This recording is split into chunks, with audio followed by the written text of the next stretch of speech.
আজ আমরা সকাল থেকে আমরা অভিযান পরিচালনা করছি এবং অভিযানের পর্যায়ে আমরা এই যে ইনসাফ ফুড প্রোডাক্ট, এই ইনসাফ ফুড প্রোডাক্টের যে জুসগুলো আছে, এই যে জুসগুলো মেইনলি হচ্ছে যে এগুলোর কোনো অ্যাপ্রুভাল নেই। বিএসটিআই যে অ্যাপ্রুভাল যে থাকতে হয় সেটার অ্যাপ্রুভাল নেই, এবং সেইখানে অ্যাপ্রুভাল না থাকা সত্ত্বেও সে সেটাকে যে বিডিএস নাম্বার সহ যে বিএসটিআই ট্যাগটা প্রত্যেকটা বোতলে সেই ট্যাগগুলো দিয়েছে।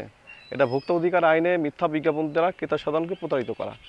এটার জন্য 25,000 টাকা জরিমানা করেছি এবং এটার কাগজপত্র না থাকার জন্য 25,000 সহ মোট 50,000 টাকা অর্থদণ্ড করেছি। এবং এটা দেখতেই পাচ্ছেন, এটা প্রচুর পরিমাণে এটা আমরা ধ্বংস করছি এবং একটা পুরো গোডাউনটাই সিলগালা করা হয়েছে, যাতে এটা সে যেহেতু স্যাম্পল সে বিএসটিআই পাঠিয়েছে, এরপরে যদি সে এটাকে অনুমোদন পায় তখন আমরা এটা সিলগালা খুলব। তাছাড়া ওই কাজটা আমরা স্থগিত রাখছি সাময়িকভাবে।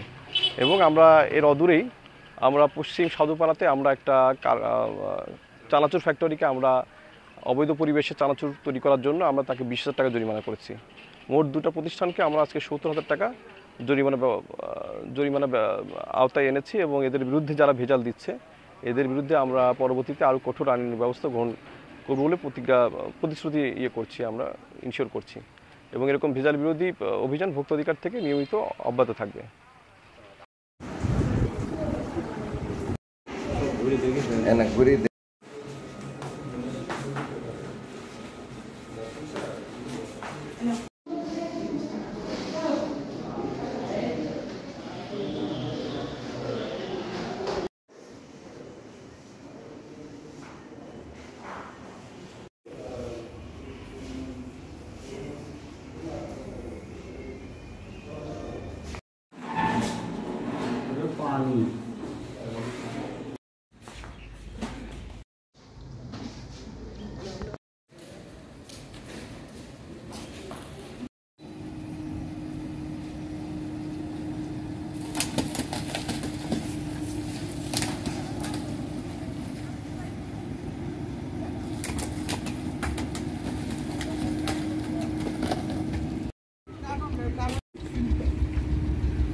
তালাটা নিয়ে আসুন, তো ওই তালাটা নিয়ে আসুন, ওটা সবই নিয়ে যায় বাইরে।